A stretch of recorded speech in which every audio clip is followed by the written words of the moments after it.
Hey, welcome to Structure Fishing. I'm Jim Michelle. I have a video report for you on Granada Lake. It's been on my bucket list to do for a while, and we did it this past Thanksgiving week. Case and I drove down to Mississippi. We fished a few reservoirs. I'll be doing another upload shortly in another week or so on Enid Lake here, which is just north of Granada. But today, right now, I'm talking about Granada Lake. Real quick history on Granada Lake. Buck Perry fished here quite often, especially during Thanksgiving week when Granada Lake is at its low pool, winter pool. I'll go through that in a few more minutes here. But several people have often asked Buck what his favorite lake is, and he said he never had a favorite lake. But you can sort of tell what his favorite lakes were by how often he fished them. And I think Granada, if he had to pick a short list of favorite lakes, would probably be on that list because I've heard of Buck fishing this lake many times, especially, like I said, during Thanksgiving week. And he shot a video here, I believe in the early 1990s, talking about trolling the causeway, the riprap on the dam here, how to contour troll. And this is the lake that he also, when he was teaching Don Dixon how to contour troll, he took Don here and he had Don troll this riprap here for 2 straight days. Don tells that story on his channel. I'm leaving a link in the description below so you can watch that video, or Don's video. And I'm also leaving a link in the description below on Buck's video of that he made here in the early 90s. So there's a lot of history on this lake, and I've been wanting to go down here for quite some time. So let's talk about Granada. As you can see, it's just a big flatland reservoir, flood control reservoir. That's what all these lakes in Mississippi, these 4 main bodies of water, Grenada, Enid, Sardis, and Arcobutla Lake, they're all flood controlled. They're all built anywhere from 1940 to 57. I don't have that information in front of me. I think Granada was built in the early 1940s, so it's an older reservoir. And one interesting thing about actually all 4 of these reservoirs is they have a winter drawdown. I'm going to show you that in a second here too, but let's look at the Navionics map here. And you can see that the dam area is quite long here. There's a measuring tool on Navionics. Click on the little ruler icon there, and this will pop up, and you can move these around. And the entire riprap face of the dam is roughly about 2.3 miles long. But we're fishing this at low pool. This Navionics map is at normal pool, summer pool, and this thing drops nearly 20 feet in a winter pool.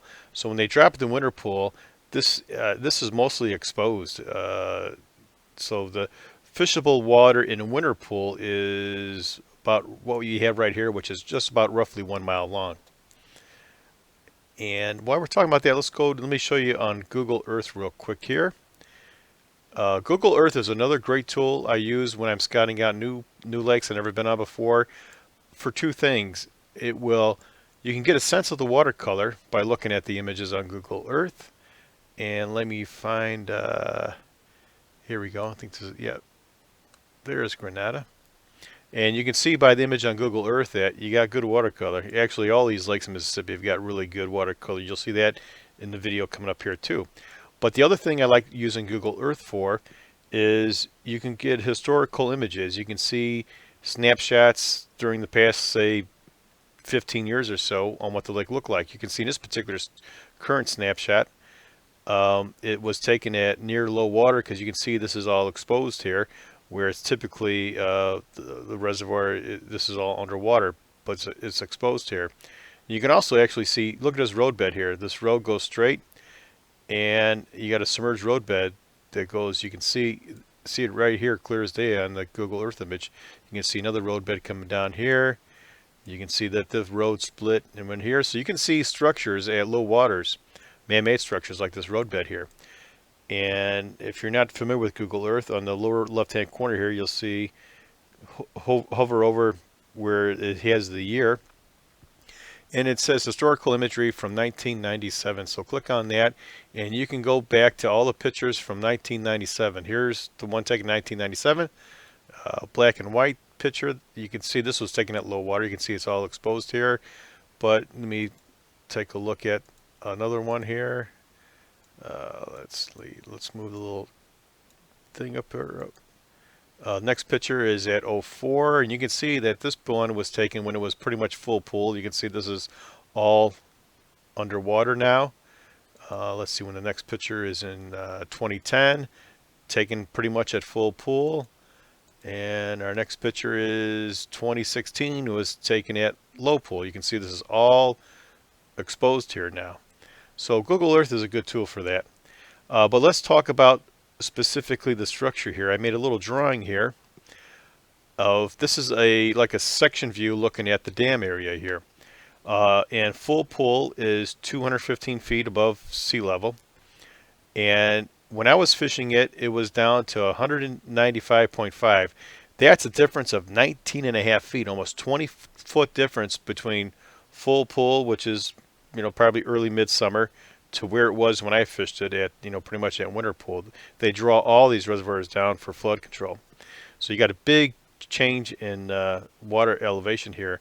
And Buck also shot videos, as well as Don Dixon. I believe they both used Granada Lake as an example at low winter pool, where a lot of structures were visible, where they walked on these structures and showed you the migration routes and paths on these structures. I've got some video that I shot just showing how it looks at low pool. It was pretty cool. Being up north here, we don't see reservoirs. They have such a drop in water like this, so it was pretty neat to see that. But getting back to the dam area that we fished here, it's all riprap. And it ends at low water pool right here where we fished it. The riprap stopped at 10.5 feet, and then it was just a gradual slope to the flats near the dam. And those flats, I want to say, were roughly 18 to 20 feet deep. So we just fished, and I believe that most of the bass you're catching on the riprap like this are straggler fish. I don't know if this is going to be a situation where you're going to find a school of fish on here. I think it's mostly stragglers, but it has a good population of fish on here. We're getting, stragglers. We ran into a flurry when we first got on the water. Our very first pass, we hooked a fish, lost it, and had a double, lost it. Casey got one in, I think. But we boated 4 fish the first 30 minutes we were on the water, and I thought, wow, this is going to be an incredible day. Must have been some kind of movement activity period, because things slow down after that. But I think we ended up catching 15 to 18 bass on the troll, and we got several smaller fish on the cast as well too. But Buck uses this as an example, as well as Don Dixon, on how to contour troll. And we have to go down to Grenada Lake to learn how to contour troll these dams. There's a lot of flatland reservoirs that have these big long dams, pretty much anywhere in the United States where you can go and contour troll. But it was really fun going down this lake with all the spoon plugging history that it had over here. But you can see here, I mean, we started trolling, we didn't use it 500s, but we start with the 400 series, which runs 4 to 6 feet, and the 250, which runs 6 to 9 feet, and the 200. Most of our fish were caught on the 250 and the 200 series spoon plugs. We were tipping from 7 feet down to at the end of the riprap here, this 10.5 foot mark here. But that's quite a difference in high water to low water. But it was a really good trip. Let me get the Navionics map back on here. We only stayed here for a day and a half of fishing, almost 2 days of fishing. The first day, we did nothing but troll the riprap here. I trolled it for half a day, then I got Casey behind the outboard, and he's becoming a really good troller. So he was tipping the rocks, did a really good job. I'm sure many of you have seen videos on contour trolling. As soon as your lure your spoon plug starts pumping the bottom, slowly angle the boat away from shore until you run free, and then cut it, angle it slowly back in. That's contour trolling. You want to get that spoon plug lightly bumping the bottom as long or as often as you can here. It's a huge reservoir, this lake. I can't recall the exact acreage, but I want to say it was at full pool. I believe it's around 30,000 acres. It's a pretty big reservoir. Um, and we launched right. There's a launch right at the dam here, right here. It shows on an avionics map here. And if they drop this reservoir another foot, you won't be able to use that ramp here. As you can see, it roughly dropped 20 feet. So the depths you see on this avionics map, just subtract 20 feet, and that's going to give you the actual depth there. So like here, you got 27 feet. So this is really 7 feet deep now. But this launch was usable for us.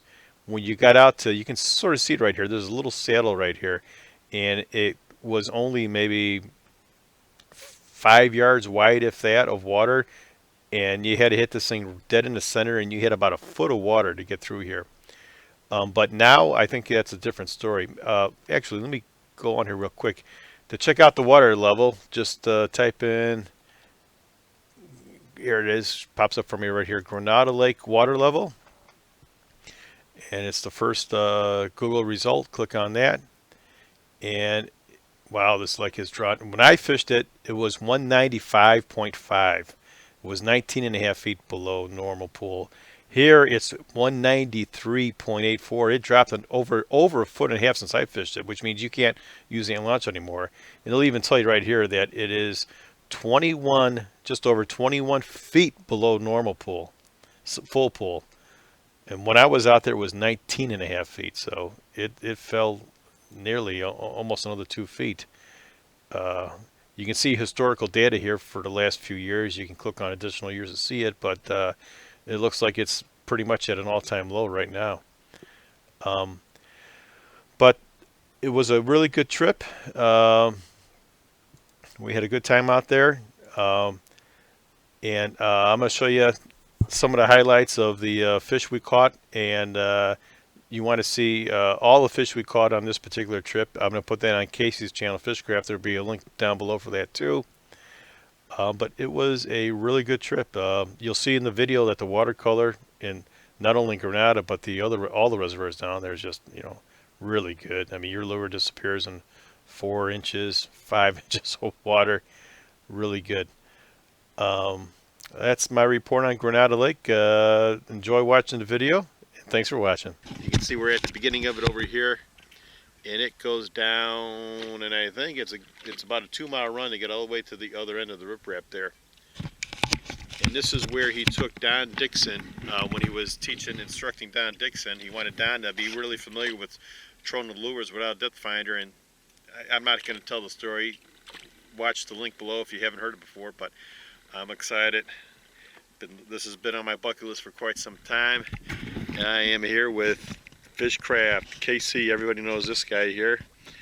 And pretty excited here. Now, we're going to be trolling with, of course, spoon plugs here. I got them out already. I've got the, I don't have the 500 out here, but I got the 400, 250, 200, 100. Running depth, 4 to 6 feet. 6 to 9, 9 to 12, 12 to 15. We're going to do it old school today. Old school. We're running these. I've got my Buck Perry rod. Got the no bowl line. We are doing it old school. And we're going to strain the water here. We're going to contour troll. We're going to film it, show you guys what contour trolling that. We're going to be tipping the rocks along the riprap of the dam here. And look at his watercolor here, folks. I mean, it's just... that lure disappears. That white lure I got on there, it's about, I don't even think it's about 4 inches. It's gone. So we got some good watercolor here. And I think this is why it was probably one of Buck's. Buck said he never had a favorite lake, but you can sort of tell what lakes he fished a lot, and he fished here a lot, as well as Lake Pepin. He always went up there like late summer, early fall. So I'm excited. We're gonna get going. We are at the riprap here. Just got here. We're sort of at the end of it here. We're going to start. We're going to be stacking these lures. Since I'm going to be on the inside, I'm going to run a 400. Try to work this thing around 4 or 5 feet. Casey's going to be on the outside, so he has a 250. And so he's going to be around 7 feet or so. And we're Going to be tipping these rocks, top of these rocks here, and doing it old school, just like Buck and a lot of other spoon pluggers have done. Let's do this.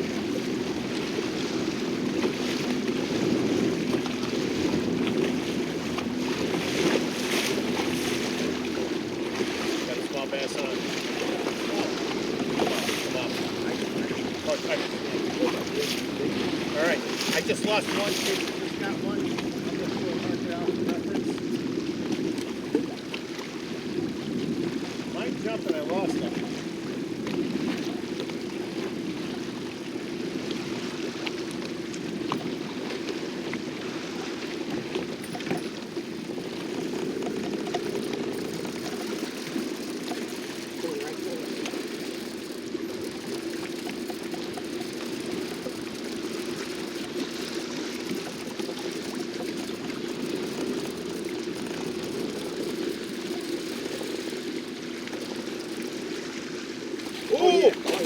Ooh, let me get the net.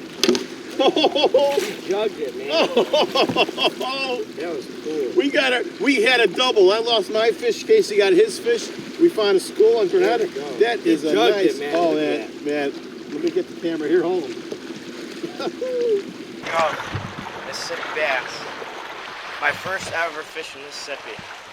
Actually, first ever bass. And he jugged. That's a nice, healthy bass. And I lost when we had a double, so there's got to be a school there. So we're gonna get the lure out. And look at where that's. Yeah, look at it. Look at that. He jugged that 250 spoon plug, man. He wanted that, man. And I lost one. There's a school there, so. All right, man. Let's get the hook out and get some more. All right, folks.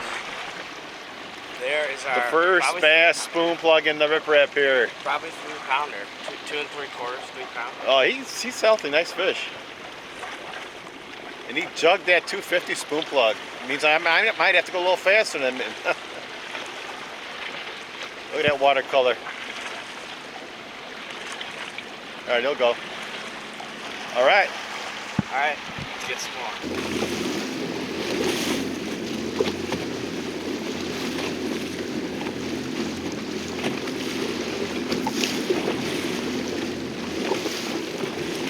Up.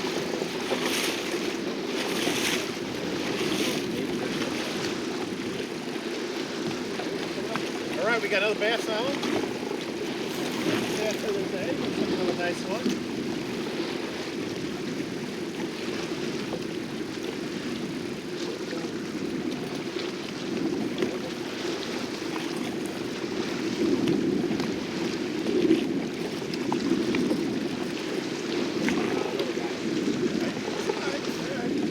Little, probably pound.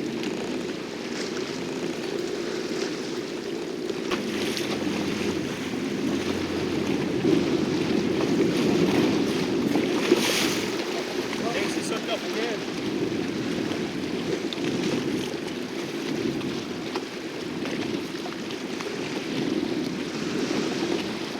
Almost instant, took like 10 seconds.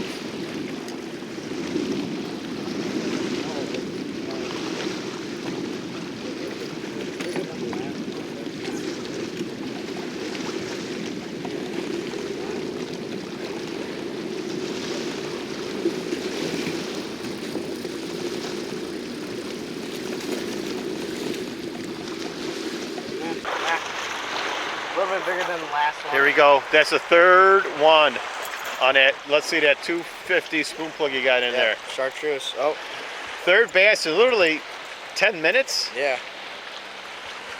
All right. I mean, they're not as big as the first one, but a lot of bass here. That's a good sign, though. Good sign. Tipping those rocks. There we go. Nice. Number 3. Yep. good Little fight. guy, but hey, I'll take it's anything. action. We'll take it, man. The bass was so pale here. Yeah. The watercolor.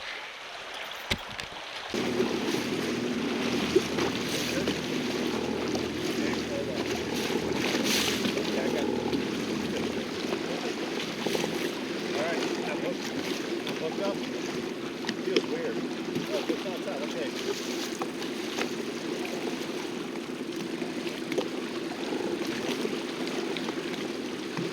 This is our 5th fish hooked. Yeah, it feels pretty nice now.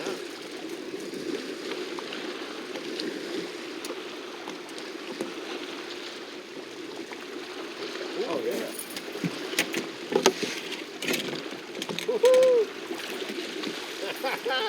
Another nice adult fish. Awesome. I must throw the spoon plug in there. Hang on, let me go up there. Look at that, there we go. Oh, Casey snagged. Here, I'll go back and get it. All right, that's the 4th fish in the boat on that 200 spoon plug right there. Love it. I gotta move the boat. Yeah, back and up. Awesome, man. This is our first fish on the 2nd pass now. Tipping the rocks. Love it. Nope, hook just came out. All right, that's the 4th fish now. In the boat. That's a nice guy. Not as big as Casey's first one, but we'll take him.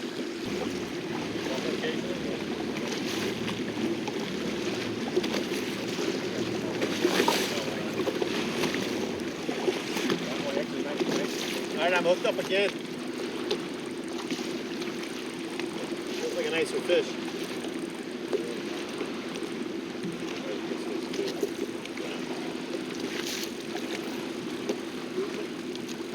It's a adult fish, yeah.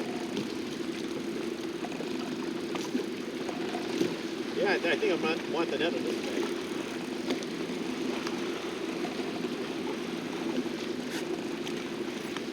I got a fish scale. I knew I snagged something.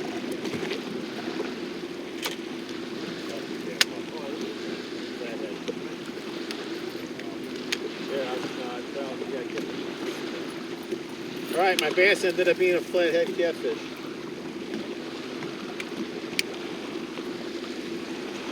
All right, flathead catfish.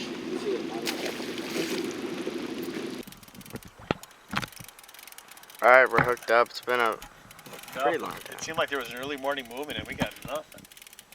We just went shallow again. I've got a little guy. I got a 400 spoon plug right there.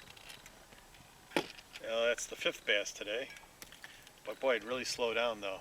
We did get a couple of nice catfish though, but all right. These are healthy looking fish though. Chunky, but all right. We're gonna get a movement going and get some more. All right, we are hooked up. Casey's got a big bass on. It came to the top. It jumped. Trolling. I think he got a 250 on. Oh, it's gonna come up. Oh, ooh, it's a nice bass. It is a nice one. Casey was running the boat. There was a definite, I got the net ready. There was a definite movement this morning. As soon as we got on the water, we had 4 bass in a matter of minutes. I thought it was going to be a crazy good day today. Then it just slowed down. We got a couple of cats. This is a big bass. Big bass. I got the net here.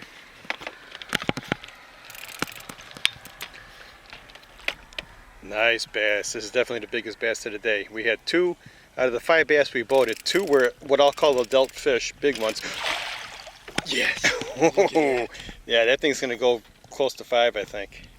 Here you go. Here, get them out. Let's hold them up. How did it feel? Good. Huh? Rocking. I mean, snagged again, man. That's sick. Yeah. Oh, there. Let's get a shot of that spoon plug in his mouth there. You hold him up. Keep the spoon plug in his mouth. Hold him up. I always like getting a picture with the plug in his mouth. Oh yeah. That's the biggest one of the day for sure. There you go on that 250. Granada Lake bass on the riprap. We'll get a couple of pictures of that guy and let him, and we might put some in a live well if you get a picture, I don't know. But, all right, good job. Let's look at that fish one more time, man. That is a nice Granada Lake bass. Awesome, man. All right, let's get some more. Yep. All right, we're casting here. Casey got a little guy. Little guy. But that was fun. I just was casting a chatterbait parallel with the rocks. Thought I missed one on my first cast, and small guy. Okay. Actually, no. There we go. All right, let's get some more chatterbait. Boom, second cast for Casey right after the last one. This was the nicer one, huh? Yeah. Still small, but not bad. Oh yeah. No, he's nicer than you think. There you go.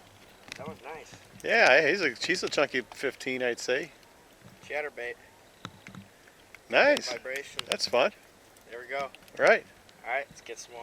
Okay, there's the boat ramp at Lake Grenada. This is the boat ramp by the dam. You can see a guy's getting his boat out here.